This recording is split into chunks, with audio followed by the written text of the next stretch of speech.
Bueno, més que res, content per les sensacions que també he tingut al torneig, han sigut bones.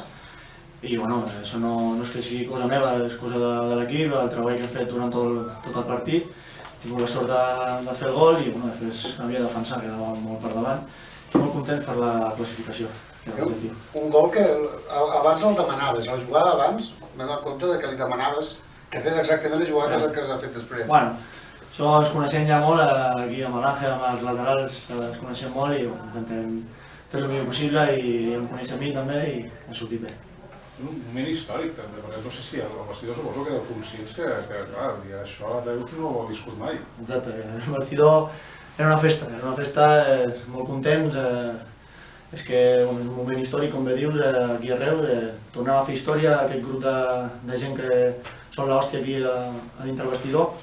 I bueno, ara esperar que ens toca. I ara va bé per tallar en sec a les dues derrotes consecutives, l'empat que va ser un bon partit però no deixa de ser un empat, això està en sec. Sí, la llàstima també del partit anterior va ser que venia un equip molt bo a casa, però bueno, al final era important també treure un punt davant aquesta gent del Villarreal que són molt bon equip. Però bueno, això ja ha quedat enrere, igual que ara el Lleida intenta disfrutar aquest dia que queda perquè hem de passar ja el diumenge. Partit molt obert avui. Sí, això abans del partit ja ho hem dit, és un partit que has d'estar molt bé físicament, has d'estar molt bé del cap, però també has de tirar de cor i hem tirat de cor i al final hem arribat al nostre objectiu de fer el gol i passar l'eliminatòria.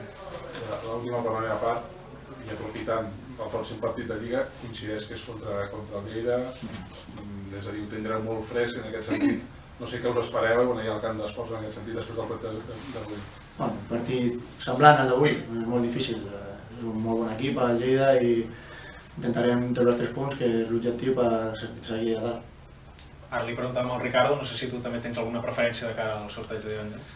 No, el que toqui, però bueno, ja sabem quines són la brossa, ja sabem quins són els dos equips. Però bueno, a veure si tenim sort i ho hem d'anar a un d'aquests dos. Però bueno, l'important era sortir d'aquesta eliminatòria endavant i seguir caminant endavant, que aquest equip té molt per dir encara. El seguireu en grup al sorteig? Bueno, segur que sí.